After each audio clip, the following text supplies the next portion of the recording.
Bueno,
Muy buenas noches. Buenas noches, licenciado. ¿Qué tal, licenciado? Buenas noches. Buenas Buenas noches. noches. Buenas noches, doctor. Vamos a iniciar con la exposición de la clase del día de hoy. Teníamos en agenda pendiente lo relativo a los delitos contra la salud pública. Estos delitos contra la salud pública están inmersos dentro de los delitos que atentan contra la seguridad colectiva. De tal manera que, tal y como lo explicamos en la sesión de clase anterior, estos delitos son considerados de peligro, no de resultado. Quiere decir que basta con que se dé la conducta que se describe en cada uno de los tipos penales para que se tenga como consumado el delito. No necesariamente tiene que haber la lesión de otro bien jurídico tutelado como la vida o la integridad de la persona. Eso es, pues, característica de los delitos contra la seguridad colectiva, dentro de ellos la salud pública. Sin embargo, también algunos tipos penales, como vamos a ver más adelante, prevén que puede tener alguno de estos delitos como consecuencia, un atentado contra el bien jurídico del lado más importante, como es la vida o la integridad personal de una persona, valga la redundancia. En ese sentido, pues lógicamente se trataría de otra conducta, depende de las circunstancias. Vamos a ver que si a consecuencia de este tipo de delitos se produce la muerte de una persona, pues entonces estaríamos hablando, el mismo código lo prevé, de un homicidio, de acuerdo al 123 del homicidio simple. Y si hay premeditación en todo caso, pues estaríamos hablando de un asesinato. Bueno, lo que nos interesa ahorita es hacer un análisis reflexivo de los delitos contra la salud pública, principiando por el que está previsto en el artículo 301, que es la propagación de enfermedad. Y dice, quien de propósito, para que vean que tiene que haber dolo, propagare una enfermedad peligrosa o contagiosa para las personas. Eso es todo lo que es el tipo penal, será sancionado con prisión de 1 a 6 años. Quien de propósito propagare una enfermedad peligrosa o contagiosa. Comentaba que cuando hace unos 10, 12 años estábamos analizando estas figuras delictivas, cuando estaba de moda, entre comillas, o por decirlo así, acababa de tener auge la enfermedad del VIH, SIDA, la discusión que se tornó frente a esto era que si alguien que tuviese la enfermedad o el VIH tenía relaciones sexuales con otra persona sin decirse y sin ningún tipo de protección, si el delito se consumaba o no. La discusión en ese momento pues tiene vigencia todavía, y aún más habría que analizar si no se traslapa con otra figura delictiva que ya vimos en su oportunidad cuando vimos los delitos de lesiones. Es el artículo 151 de los delitos de lesiones. El 151 habla del contagio de infecciones de transmisión sexual. Y oigan lo que dice. Quien a sabiendas que padece de infección de transmisión sexual expusiere a otra persona al contagio, será sancionado con prisión de 2 a 4 años. si la víctima fuera persona menor de edad o persona con incapacidad volitiva o cognitiva, la pena se aumentará en 2/3 partes. Quien a sabiendas que padece de infección de transmisión sexual. Entonces, si una persona, tal y como lo estamos diciendo ahorita, pues padece del VIH y tiene relaciones sexuales con otra persona sin decirle nada y sin protección, decía, ¿frente a qué delito estamos? Entonces, es otra de de los casos que les presento. Si ustedes quieren, se los resuelvo ahorita, o si no, se los pregunto para el examen. Y para el examen final, pues, porque ya estamos sobre el examen final. Entonces, vean qué interesante es esto. O si ustedes quieren hacer el análisis. La verdad es que siempre, como se los he dicho en otras oportunidades, hay que principiar a analizar la primera conducta del sujeto activo, o sea, las primeras fases del iter criminis, es decir, el elemento subjetivo, la intención. Pues en este caso les diría yo, ¿cuál es la intención del sujeto? Entonces tienen que analizar ustedes el caso que se les va a plantear o que se les planteara, porque en términos generales estamos hablando de que una persona, que un varón, por ejemplo, que tiene VIH, pues si tiene su medicamento, pues tiene relaciones sexuales con otra persona sin decírselo y sin ningún tipo de protección. La pregunta es, ¿cómo se dio esa situación? Esa primera fase del iter criminis, ¿cómo se dio? Demos el caso. Si él,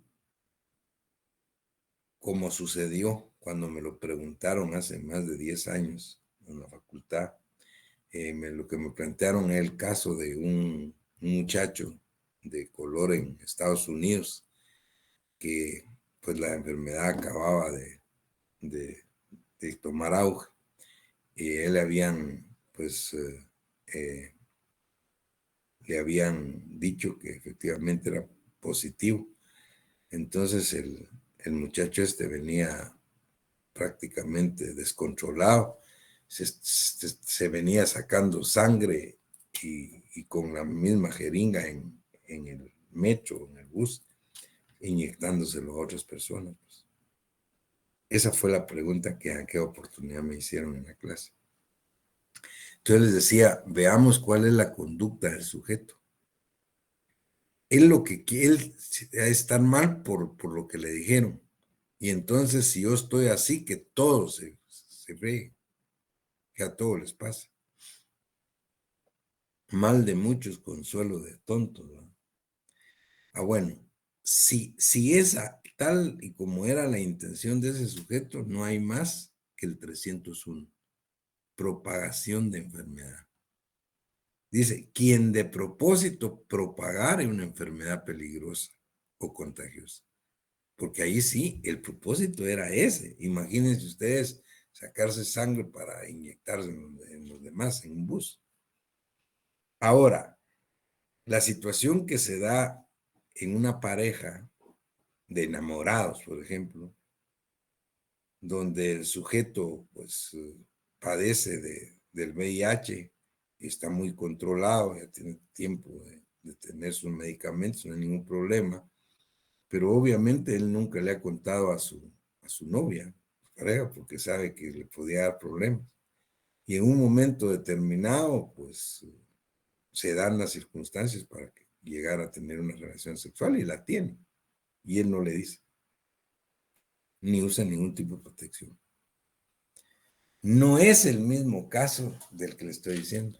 En ese caso, habría que analizar si no encuadra más el contagio de infecciones de transmisión sexual del 151. Quien a sabiendas que padece de infección de transmisión sexual expusiera a otra persona al contagio. Sería ese caso. Entonces vean, bueno, prácticamente ya se los resolví. Ya no se los pongo, o de repente todavía. Pero vean entonces cuáles son las situaciones. En los dos casos son delitos de peligro. Ninguno de los dos tipos penales está exigiendo que se dé el contagio. Eso es otra cosa. Es decir, en los dos está hablando de exponer a la persona al contagio. Nada más. Muy bien. El 301 bis dice disposición ilegal de órganos o tejidos humanos. Quien participe en cualquier acto ilegal que conlleve extracción, conservación, suministro, comercio y utilización de órganos o tejidos de personas vivas o de cadáveres. Es el 301 bis. Disposición ilegal. Aquí habría que observar que el tipo penal habla de que quien participe en cualquier acto ilegal, esa es otra cosa. Eso es un acto eminentemente doloso. Está participando ilegalmente en la extracción, conservación, suministro, comercio y utilización de órganos o tejidos de personas vivas o de cadáveres. Creo que el 301 bis. Ahora, ¿por qué les decía esto? Porque acabamos de tener un caso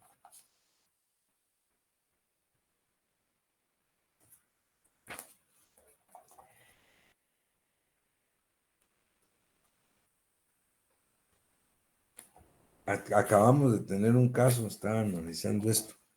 No sé si ustedes se enteraron hace un par de semanas acá en Guatemala, en donde un cirujano extrajo un riñón, me parece, por equivocación, o se equivocó de riñón, no era ese, se extrajo el bueno, pero pues fue serio, se le llevó a tribunales y finalmente parece que él optó por declararse culpable para tener el beneficio de la mitad de la pena. Y pues salir y eso pasó. Pero ese no es este caso. Porque aquí el 301 bis está hablando de la disposición ilegal de órganos o tejidos, pero habla de quien participe en cualquier acto ilegal. Y esto son casos muy raros, pues. Esto es aquella gente que se dedica de veras a la extracción de órganos humanos para venta de ellos, pues, son actos ilegales. En el caso que les estoy comentando, el que tuvimos aquí hace pocas semanas, era un acto legal, que afortunadamente es lo que comúnmente se da en la práctica médico-quirúrgica. Todos los actos son legales, pues los profesionales no están actuando con mala fe, con dolo, están actuando en el ejercicio legítimo de sus derechos, de su profesión. Lo que pasa es que algunas veces hay imprudencia, hay negligencia o hay impericia. Y entonces, pues, actuando legalmente se comete este tipo de delitos. Pero eso es otra cosa. Acá, el que estamos viendo ahorita es actos que son actos ilegales. Entonces, esto es mucho más grave. No es como el caso que les estoy refiriendo. El 302 habla de envenenamiento de agua o de sustancia alimenticia o medicinal. Quien de propósito, otra vez con dolo, envenenare contaminare o adulterare de modo peligroso para la salud agua de uso común o particular o sustancia alimenticia o medicinal destinadas al consumo.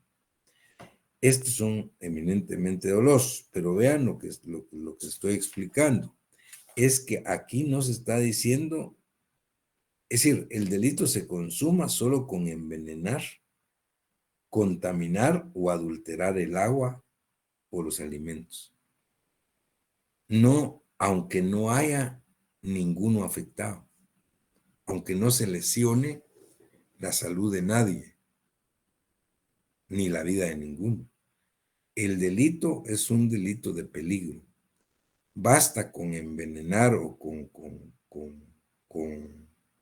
contaminar o adulterar pues el agua o los alimentos para que el delito esté consumado. El 303 habla de la elaboración peligrosa de sustancias alimenticias o terapéuticas. Quien elaborare sustancias alimenticias o terapéuticas en forma peligrosa para la salud. Vean lo que dice, solo elaborar en forma peligrosa. No está diciendo que se lesione ni que se le pase nada a nadie. Luego hay una modificación en el 303 adición que se hizo en el 303 bis del año 2011. En el 303 bis habla de adulteración de medicamentos. Quien adulterare medicamentos será sancionado con prisión de 6 a 10 años. Igual sanción a quien a sabiendas comercialice. Pero basta con adulterar los medicamentos o con comercializar los adulterados. En el 303 ter habla de la producción de medicamentos falsificados, producir falsificados, productos farmacéuticos falsificados, dispositivos médicos y material médico quirúrgico falsificado. Es decir, el delito se está consumando con solo producir medicamentos, dispositivos médicos o material quirúrgico que es falsificado. Pero luego al final dice que si el responsable fuera un profesional universitario que tiene bajo su dirección técnica un establecimiento farmacéutico, se le sancionará más con inhabilitación especial por el doble del tiempo condena, sea si fuere un químico farmacéutico, por ejemplo. Y si como consecuencia del hecho se produjere o agravare la enfermedad de alguna persona, la pena será de 6 a 15 años de prisión, y si como consecuencia del mismo, oiga, resultare la muerte de alguna persona, dice, la sanción será conforme a las días en el delito de homicidio del 123, o sea, el homicidio simple. Entonces, eso es otra cosa, porque aquí estamos con delitos que son de peligro. Aquí basta con que se produzca pues medicamentos, dispositivos médicos o quirúrgicos falsificados. Ahí están las penas. Cómo se agravan, pero si se diere pues el resultado muerte de una persona, el mismo código está dando la salida de que se debe obviamente aplicar el homicidio simple. Igual el 303.4, distribución y comercialización de medicamentos falsificados. Una cosa es producirlos, es el 303 ter. El 303.4 no habla de producción, sino habla de distribución y comercialización de medicamentos falsificados, productos farmacéuticos falsificados, dispositivos o material médico falsificado. O sea, y se castiga de la misma forma, y finalmente también dice que si a consecuencia de ello se diera la muerte de una persona, se aplicará el 123. Tenemos un 303 quinques y habla de los establecimientos o laboratorios clandestinos. Quien dirigiere, explotare, aprovechare o utilizar en un establecimiento, lugar, sitio, laboratorio, contenedor o vehículo sin contar con las autorizaciones o licencias o permisos de la autoridad sanitaria correspondiente para producir y manufacturar.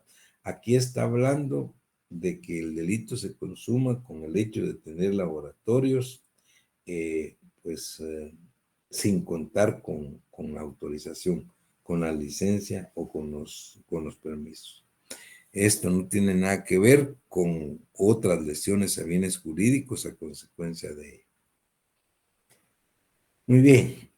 Ya el 304 habla del expendio irregular de medicamentos. Es otra cosa. Quien estando autorizado para el expendio de medicamentos lo suministrare sin prescripción facultativa. Hay medicamentos como los ansiolíticos, como los antibióticos, ahora que se necesitan de una receta médica, pues para venderlos.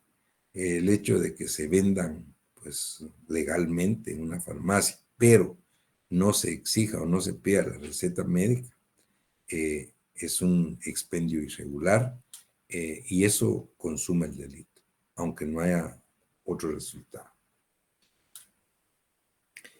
El 305 es una ley penal en blanco.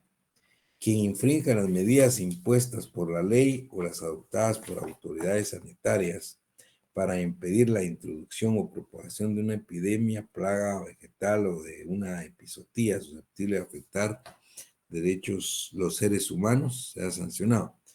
¿Por qué es una ley penal en blanco? Porque la pena está muy clara, se ha sancionado con prisión de 6 meses a 2 años. Pero ¿qué es lo que no debe hacerse? O lo que debe hacerse para cometer el delito. Quien infrinja las medidas impuestas por la ley, pero no dice cuáles. Hay que ir a ese tipo de leyes. Adoptadas por autoridades sanitarias, son leyes sanitarias. Es una ley penal en blanco que describe la pena, pero pues hay que ir a buscar la descripción delictiva a otro cuerpo legal. Luego el 306, 307, 309, 310, que se referían al tráfico ilegal de fármacos, drogas o estupefacientes, al siembra y cultivo de plantas estupefacientes, etc. Actualmente hay una ley penal especial que estaremos estudiando el próximo semestre, como una ley penal especial que regula el tráfico ilegal de drogas, fármacos y estupefacientes. Sin embargo, recuerden ustedes lo que les expliqué pues en Derecho Penal 1, cuando vimos, examinamos o estudiamos la interpretación de la ley penal, la exégesis de la ley penal. Bueno, pues entiendo que probablemente algunos no estudiaron conmigo Derecho Penal 1, entonces voy a hacerles una ligera reflexión para que vean cómo se trataba el 307. El 307, como no había una ley especial de tráfico de drogas, les comentaba yo en aquella oportunidad, bueno, estábamos viendo la exégesis de la ley penal y les decía que la ley puede haber una interpretación extensiva de la ley penal y eso es legal, pero esa interpretación extensiva no puede ser tan extensiva que lleve a la analogía, porque si es tan extensiva, se jala tanto, eso lleva a la analogía y la analogía está prohibida de acuerdo al artículo 1, principio de legalidad, y a la exclusión de analogía al artículo 7. Entonces yo les comentaba en aquella oportunidad que hace unos 15 años, cuando no existía esta ley penal especial, 15, 20 años, les comentaba que los días lunes aparecían en los juzgados de paz una gran cantidad de partes de policía, diciendo que ponían a disposición del señor juez en las detenciones de la zona 18 a fulano de tal, que el día de ayer, domingo o el sábado, fue detenido, por ejemplo, a inmediaciones de la ciudad universitaria, en un lugar denominado Iglú, cuando se fumaba un cigarro de marihuana. Los muchachos iban fumando marihuana en Iglú o en cualquier parte del país y la policía los capturaba. Y así el parte los consignaba y en el mismo parte hasta engrapaba la chenca de la marihuana que les habían agarrado fumando. El juez, ¿qué hacía? Como no había una ley penal especial, el juez lo que hacía era iniciaba un proceso penal de acuerdo al 307, por eso lo estoy diciendo ahora, que dice tráfico ilegal de fármacos, drogas o estupefacientes. Pero leamos lo que dice el 307. Será sancionado con prisión de 3 a 5 años y multa de 500 a 5,000 quetzales. 1. Quien ilegalmente introdujere al país fármacos, drogas o estupefacientes. Introdujere al país. 2. Quien sin estar autorizado vendiere, entregare, transportare, suministrare fármacos, drogas. 3. Quien sin estar autorizado retuviere, guardare o en alguna conserva en su poder fármacos. Mire todos los verbos y las expresiones que dice. Estamos hablando de que este código se emitió por el Congreso de la República en el año 73. La droga de moda por esos tiempos, por ese año, era la marihuana. Entonces vean lo que dice.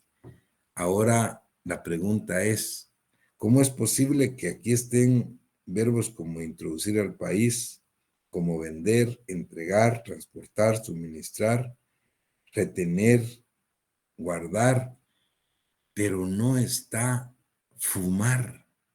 No dice la expresión, el verbo fumar, y estamos hablando de marihuana.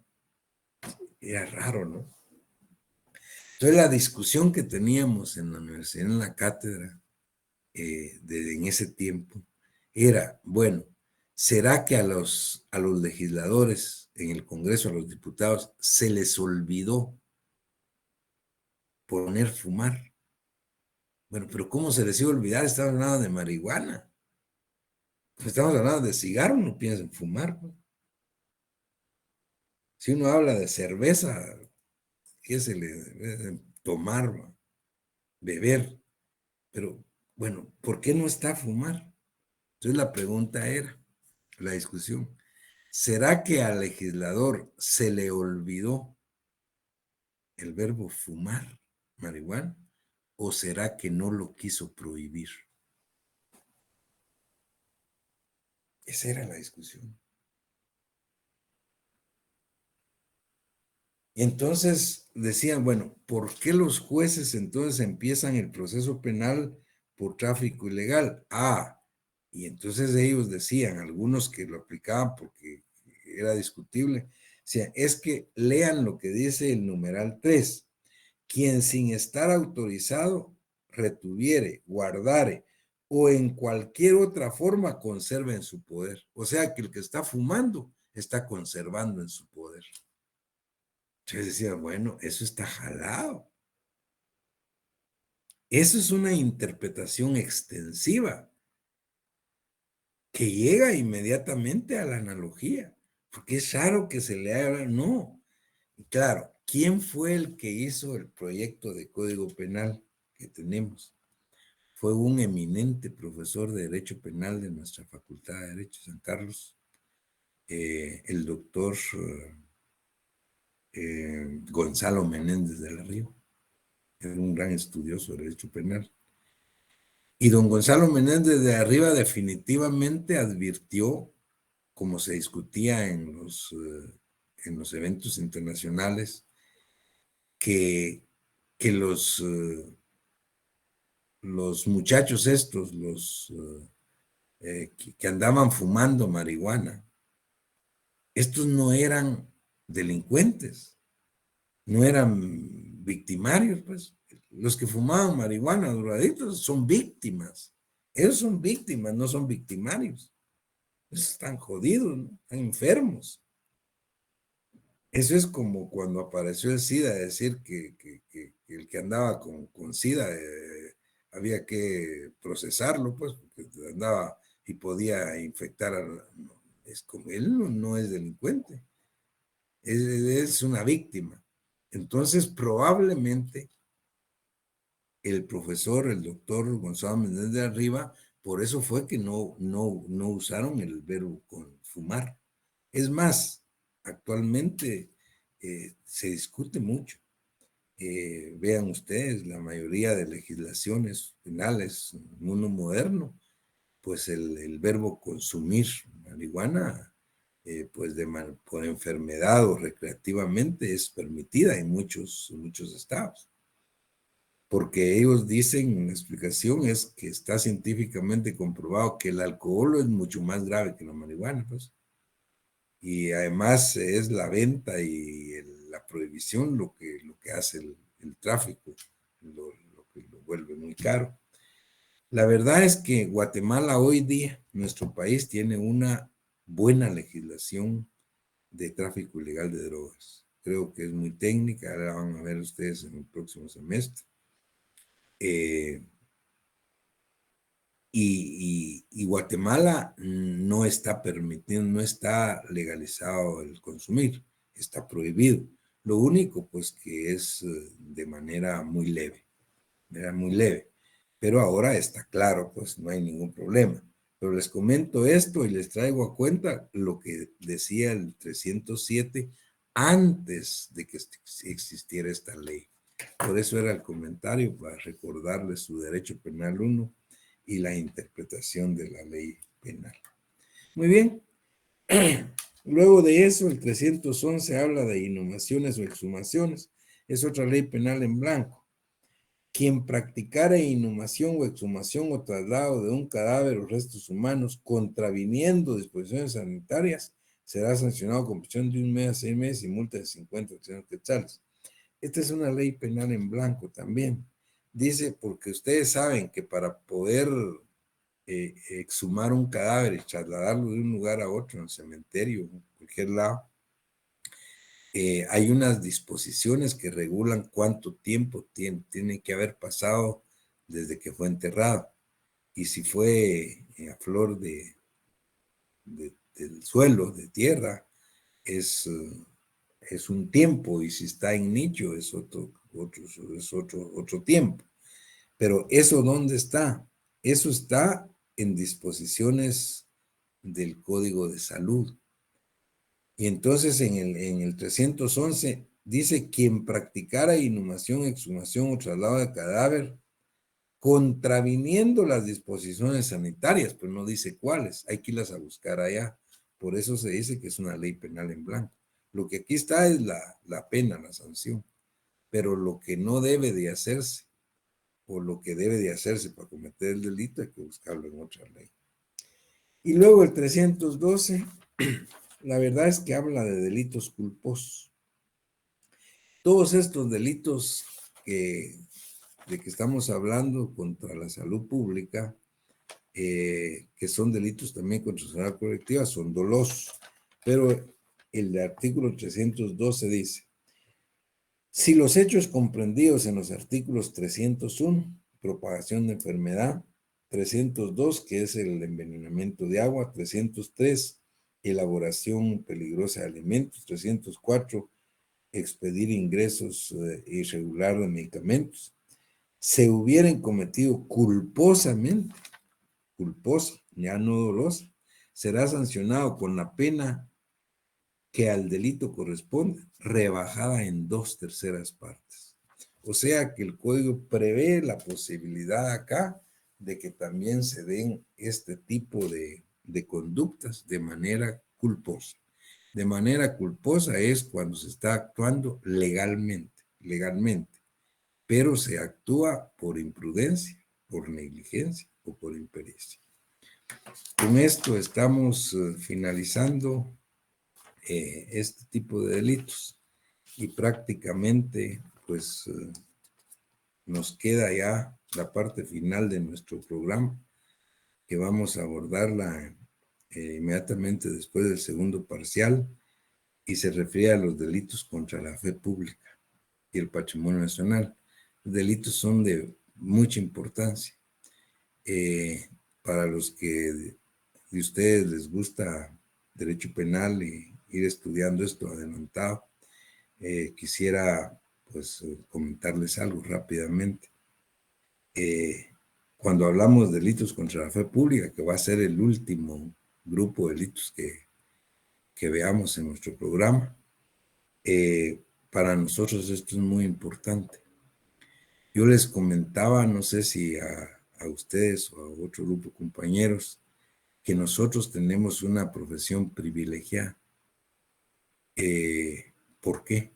Y por eso es que los invito de verdad a estudiar a conciencia, porque somos muy privilegiados. Cuando nosotros terminamos la carrera de Derecho en Guatemala, se nos da un grado académico de licenciado en Ciencias Jurídicas y Sociales o licenciada, y 2 títulos profesionales, uno de abogado y otro notario. Son 2 títulos que son diferentes, pero la gente lo confunde todo por desconocimiento, pues, incluso los que están en la misma universidad, que no les han explicado esto, ¿no? Vean ustedes cómo a todos los que son abogados, aquí les dicen licenciados, y a los que son médicos les dicen doctores. Y eso depende, pues. Depende. ¿Por qué? Porque la licenciatura es un grado académico. Y es el primer grado académico que uno recibe cuando se gradúa en la universidad. Digamos, en la facultad, usted cuando se gradúe, le van a dar el grado académico de licenciado o licenciada en Ciencias Jurídicas y Sociales. Es un grado académico. Pero si usted sigue estudiando una especialización, por ejemplo, en Derecho Penal, en Derecho Civil, Mercantil, Laboral, lo que sea, entonces le van a dar otro grado académico de especialista, que es más alto que licenciado. Pero si usted sigue estudiando y sigue una maestría, por ejemplo, en Derecho Penal, entonces le van a dar otro grado académico superior a la especialización, que es máster, un maestro, maestría en lo que sea. Pero si usted sigue estudiando, le van a dar el grado académico más alto que hay en la universidad, que es doctorado. O sea, ustedes ven, es diferente un licenciado a un doctor, pues. Primero hay que ser licenciado, después especialista, después máster, después doctor. Sin embargo, aquí a todos les llaman así, aunque algunos colegas que son doctores de veras se enojan cuando le dicen licenciado, porque los están rebajando de grado académico, ¿eh? Bueno, pero lo que quiero decirles es lo siguiente, que ese es un grado académico. Pero nosotros tenemos el privilegio que no solo nos dan ese grado académico, primero, sino nos dan 2 títulos profesionales, 2, no uno. Uno de abogado y otro de notario, que son diferentísimos. Pero también la gente que no sabe, todo lo confunde aquí. Cuando usted se va a casar, va a contraer matrimonio, ¿te vas a casar? Sí, ay, ¿qué abogado te va a casar? ¿Cómo? Los abogados no casan. ¿Quién ha dicho eso? ¿Qué tiene que ver un abogado con estar casando gente? Nada que ver. Los abogados divorcian, eso sí, porque es un juicio, pero no casan.